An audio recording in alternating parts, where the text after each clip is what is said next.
Following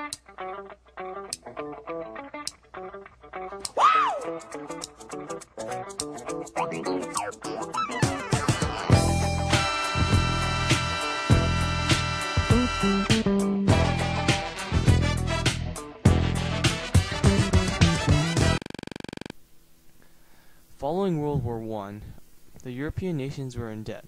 The Allies owed the U.S. a great deal of money. They expected to pay off this amount by war repayments from Germany. Unfortunately, Germany did not have the money necessary to pay the Allies. The U.S., in turn, was affected. The U.S. was expecting to receive money from the Allies, but they did not have. The solution was for private investors to loan money to Germany, and Germany then used that money to pay back the Allies, and the Allies used that money to pay back the U.S. Here you go, Germany. Danke! Ah, my day has come. Bastards. Buying on credit was another innovative feature of the post-war economy. Possess today and pay tomorrow was the message directed at buyers.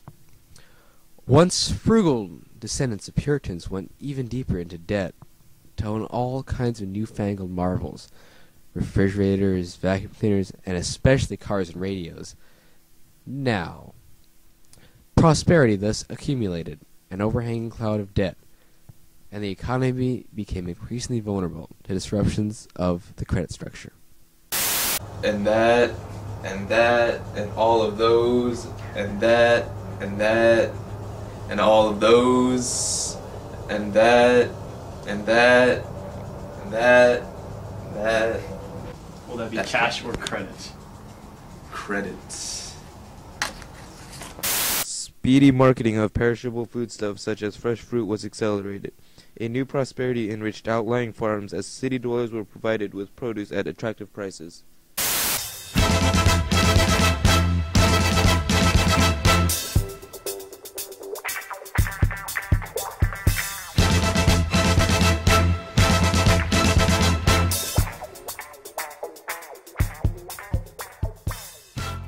During the Great Depression, all sorts of social classes were affected.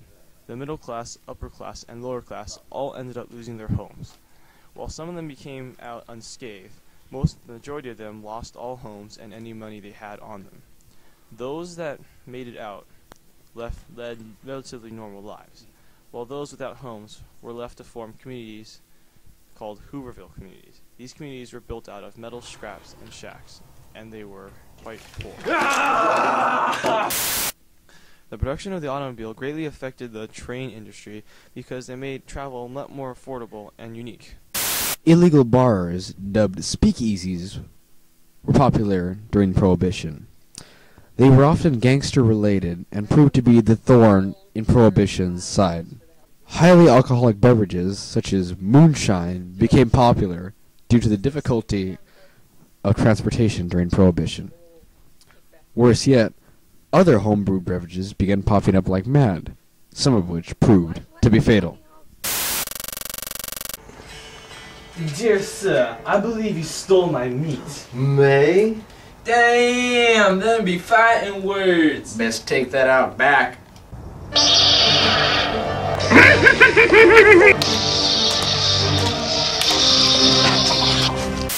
Yeah, stock market. Prices going up.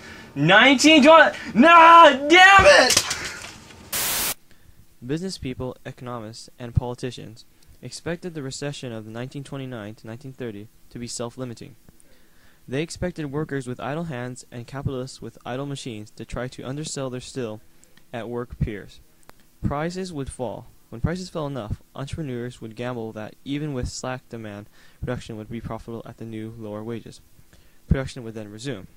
However, as prices fell, people refused to buy, and eventually the stock market crash occurred.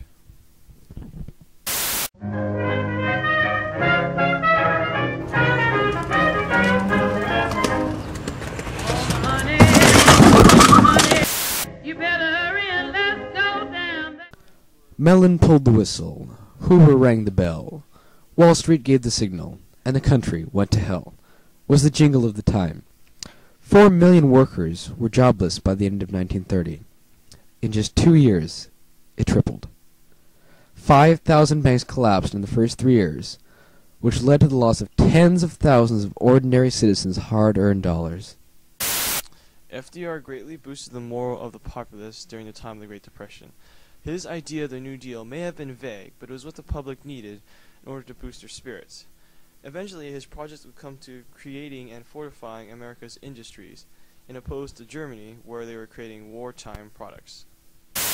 I have a dream. Wrong speech. Go FDR!